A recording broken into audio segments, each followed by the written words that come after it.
Australia, the Olympic and world champions in the men's pairs, very much the favourites to add to 3 previous titles won in the past 8 years.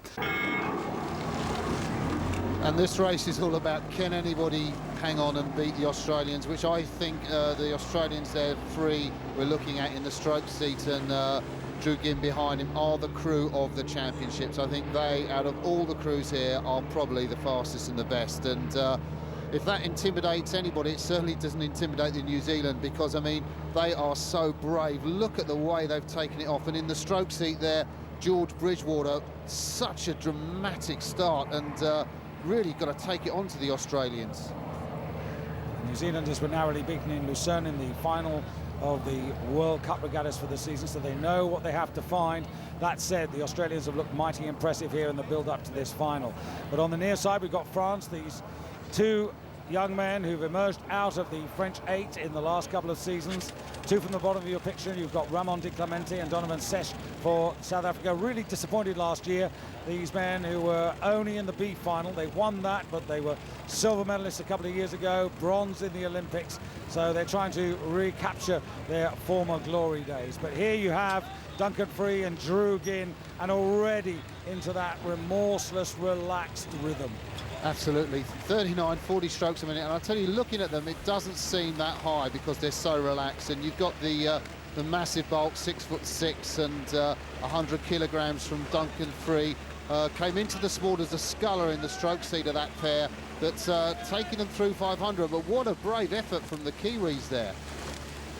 It is indeed, and George Bridgewater, well, he's not only heavy, but he's about the tallest guy on the regatta course. Isn't he 2 meters and 3 centimeters? They don't come much taller. Yeah, around about 6'8". But I mean, look at the New Zealand, look at the contrast.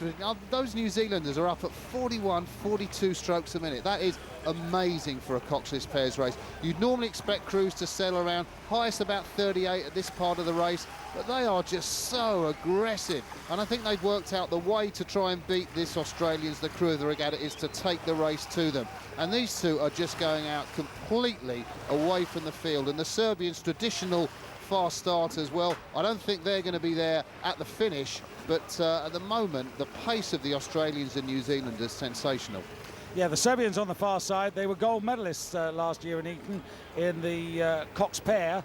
Actually, they're doubling up also this year. They're going to try and win the gold in the Cox 4. But at the moment, there's nobody bar these 2. And now New Zealand coming on side here with Australia to make this a bow-to-bow, shoulder-to-shoulder fight with Serbia and then Great Britain in 4th place. Yeah, and just take a look. If you say which of those crews, the Australians or the New Zealand, is most relaxed, I mean, this is a really brave effort from New Zealand, but they're putting everything in, very high rating.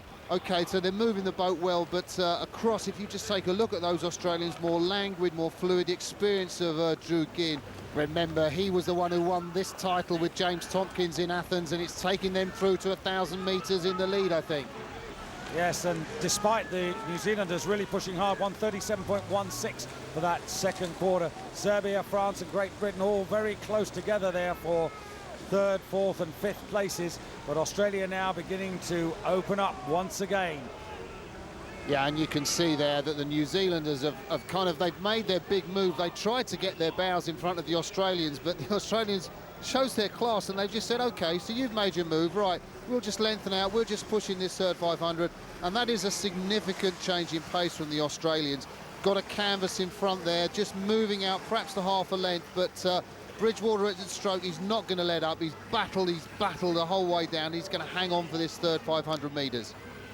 Try as he may, the signs don't look good here, because look at this, Australia 38, New Zealand 41, and the Australians are just moving away and making this look awfully simple. And now, in a matter of a few strokes, they've gone from being alongside New Zealand to a length of clear water, and New Zealand in turn clear of Serbia on the far side, Great Britain, France, who are also very much in the hunt for the bronze medal, out of your picture on the left, as we see the Serbians, very experienced, but again, I just sense that they're not going to be able to keep this going, Martin. The thing about the Serbians, you know they go out quickly, and you've got to be very confident at the last 500 metres, particularly if you're Matthew Langridge, stroke of the British pair, who's renowned sprinting, at the line that you might be able to get through them, and I think the British are edging through them already as the Australians go through in commanding form.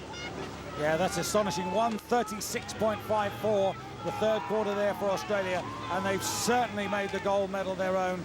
The defending world champions looking very good unless something really untoward happens, and they're being pursued, but at distance, by the 2005 champions. This is perhaps the disappointment for me here, Martin. The South Africans really haven't got into this race. No, they haven't, and I think it's very hard to get into a race when you've got the crew of the championships. I mean, they are completely dominant. I wouldn't be surprised if this time is one of the quickest relative times of the crews in the whole championships, but you don't see men's rowing as far spread out as this, and really it's just testament to the standard of this crew. Normally men's events are much closer, but will the British catch the New Zealanders? Because Langridge has got a great finish. New Zealanders, have they died too much after that challenge to the Australians?